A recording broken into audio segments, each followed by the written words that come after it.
முன்னதாக தற்போதைய அண்மை செய்தியை பார்த்துக் கொண்டிருக்கிறோம். துணை முதலமைச்சர் உதயநிதி ஸ்டாலினின் செயலாளராக பிரதீப் யாதவ் ஐஏஎஸ் நியமிக்கப்பட்டிருக்கிறார். துணை முதலமைச்சர் உதயநிதி ஸ்டாலினின் செயலாளராக பிரதீப் யாதவ் ஐஏஎஸ் நியமிக்கப்பட்டிருக்கிறார். அந்த அண்மை செய்தியை பார்த்துக் கொண்டிருக்கிறோம்.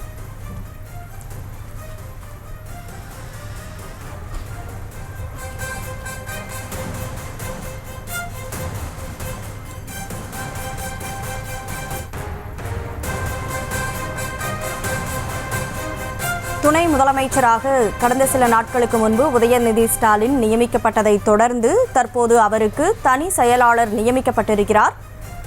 பிரதீப் யாதவ் ஐஏஎஸ்ஐ துணை முதலமைச்சரின் செயலாளராக நியமித்து உத்தரவானது பிறப்பிக்கப்பட்டிருக்கிறது. அந்த அண்மை செய்தியை பார்த்துக் கொண்டிருக்கிறோம். கூடுதல் விவரங்களோடு செய்தியாளர் பாரி கார்த்திக் இணைப்பில் இருக்கிறார். வணக்கம் பாரி கார்த்திக், முழு விவரம். வணக்கம். உயர்கல்வி துறை செயலாளராக இருந்த பிரதீப் யாதவ் தற்போது துணை முதலமைச்சர் உதயநிதியுடைய செயலாளராக நியமிக்கப்பட்டிருக்கிறார். ஏற்கனவே துறையின் சார்பில் ஒவ்வொரு முறையும் ஐஏஎஸ் அதிகாரிகள் மாற்றுவது வழக்கம். அதன் அடிப்படையில் தற்போது பிரதீப் யாதவ் தற்போது துணை முதலமைச்சருடைய செயலராக நியமிக்கப்பட்டிருக்கிறார். தொடர்ச்சியாக அவர்தான் இனி துணை முதலமைச்சருடைய அனைத்து பொறுப்புகளையும் கவனிப்பார் என்று எதிர்பார்க்கப்படுகிறது. ஏற்கனவே 2 நாட்களுக்கு அதற்கு முன்னாலேயே கூறியபடி தற்போது பிரதீப் யாதவ் நியமிக்கப்பட்டிருக்கிறார். தொடர்ச்சியாக தமிழக அரசுடைய ஐஏஎஸ் மாற்றம் நீக்கப்பட்டு தற்போது உயர்கல்வித்துறையினுடைய செயலராக கோபால் நியமிக்கப்பட்டிருக்கிறார். என இந்த இரண்டோரும், அதாவது ஏற்கனவே இந்த இருவரும் தற்போது மாற்றம் செய்யப்பட்டிருக்கிறார்கள். உயர்கல்வித்துறையிலிருந்து துணை முதலமைச்சருடைய தனி பிரிவு செயலராக நியமிக்கப்பட்டிருக்க யாதவுக்கு பதிலாக தற்போது கோபால் உயர்கல்வித்துறைய செயலராக நியமிக்கப்பட்டிருக்கிறார்.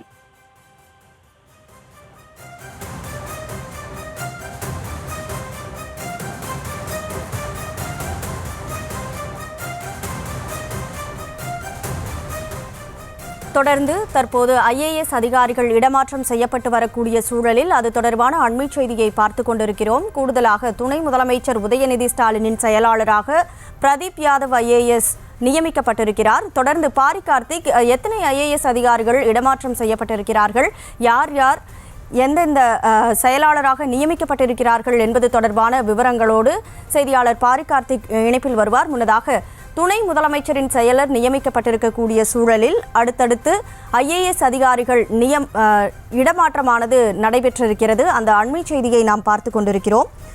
மின்வாரிய தலைவராக இருந்த ராஜேஷ் லக்கானி இடமாற்றம் செய்யப்பட்டிருக்கிறார். அதேபோல வருவாய் மற்றும் பேரிடர் மேலாண்மை துறை ஆணையராக அவர் நியமிக்கப்பட்டிருக்கிறார்.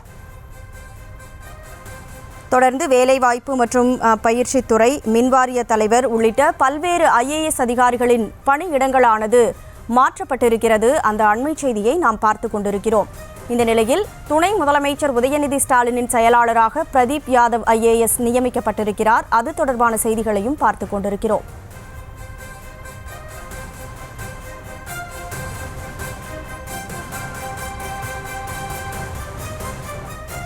கைத்தறித்துறை செயலாளராக அமுதவள்ளி நியமிக்கப்பட்டிருக்கிறார்.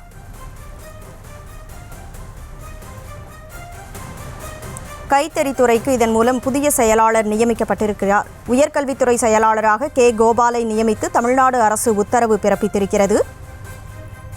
வேலைவாய்ப்பு மற்றும் பயிற்சித்துறை இயக்குநராக விஷ்ணுச்சந்திரன் நியமிக்கப்பட்டிருக்கிறார். மின்வாரிய தலைவர் ராஜேஷ் லக்கானி வருவாய் நிர்வாக ஆணையாளராக பணி இடமாற்றம் செய்யப்பட்டிருக்கிறார். மின்வாரிய தலைவராக நந்தகுமார், கைத்தறித்துறை செயலாளராக அமுதவள்ளி ஆகியோர் நியமிக்கப்பட்டிருக்கிறார்கள். மனிதவள மேம்பாட்டுத்துறை செயலாளராக இருந்த நந்தகுமார் தற்போது மின்வாரிய தலைவராக நியமிக்கப்பட்டிருக்கிறார். ஐஏஎஸ் அதிகாரிகளை பணி இடமாற்றம் செய்து தமிழ்நாடு அரசு உத்தரவு பிறப்பித்திருக்கக்கூடிய சூழலில் அது தொடர்பான அண்மை செய்தியை நேரலையில் பார்த்துக் கொண்டிருக்கிறோம்.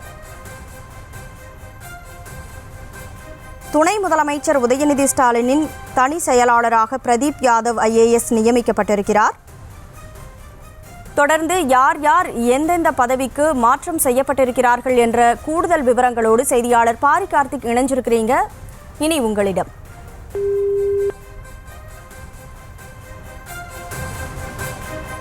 வேலைவாய்ப்பு மற்றும் பயிற்சித்துறை, மின்வாரியத்துறை, கைத்தறித்துறை உள்ளிட்ட பல்வேறு துறைகளுக்கு அதிகாரிகள் இடமாற்றம் செய்யப்பட்டிருக்கிறார்கள்.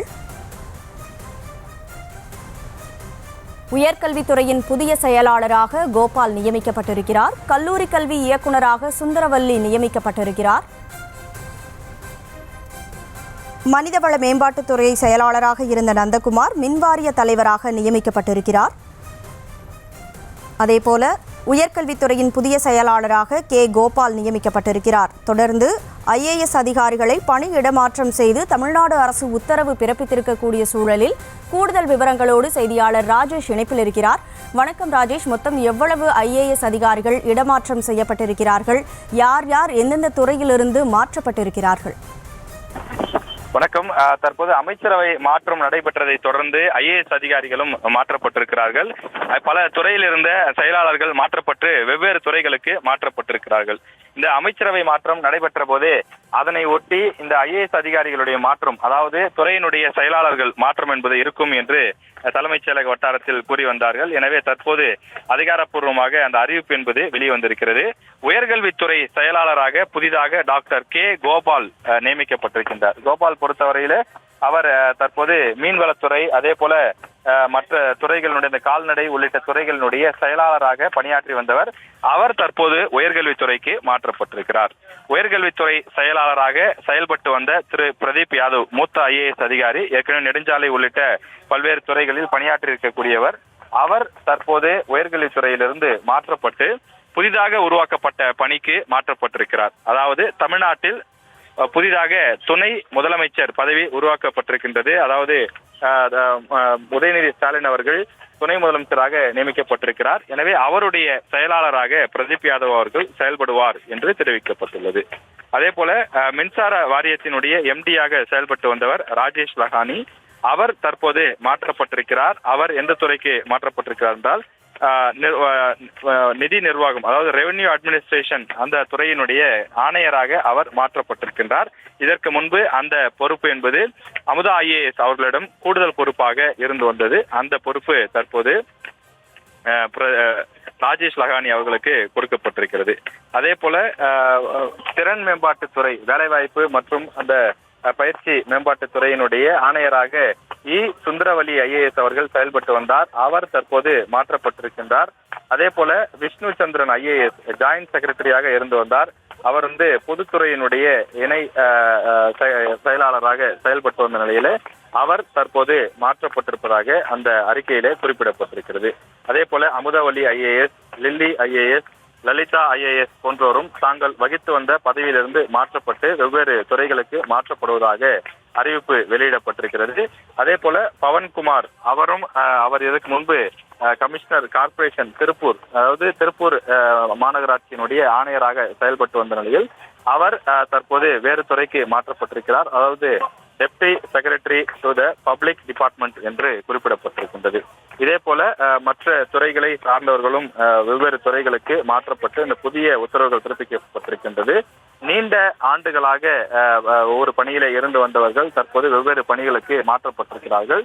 குறிப்பாக நந்தகுமார் IAS அவர் HR டிபார்ட்மெண்ட், மனிதவள துறையினுடைய செயலாளராக பணியாற்றி வந்தவர். இதற்கு முன்பு பள்ளிக்கல்வித்துறை, பொதுத்துறை போன்றவற்றெல்லாம் பணியாற்றி இருக்கக்கூடியவர். அவர் தற்போது TNEB மின்சாரத்துறையினுடைய சேர்மேனாக நியமிக்கப்படுவதாக அறிவிப்பு வெளியிடப்பட்டிருக்கின்றது. மின்சாரத்துறையில் இருந்தவர் வேறு துறைக்கு மாற்றப்பட்டிருக்கின்றார். இது போல கிட்டத்தட்ட 13 IAS அதிகாரிகள் வெவ்வேறு துறைகளுக்கு மாற்றப்பட்டிருக்கிறார்கள்.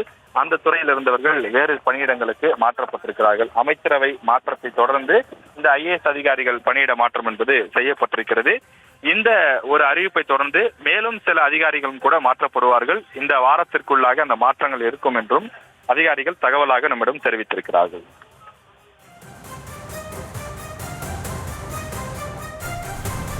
கூடுதல் விவரங்களுக்கு நன்றி ராஜேஷ்.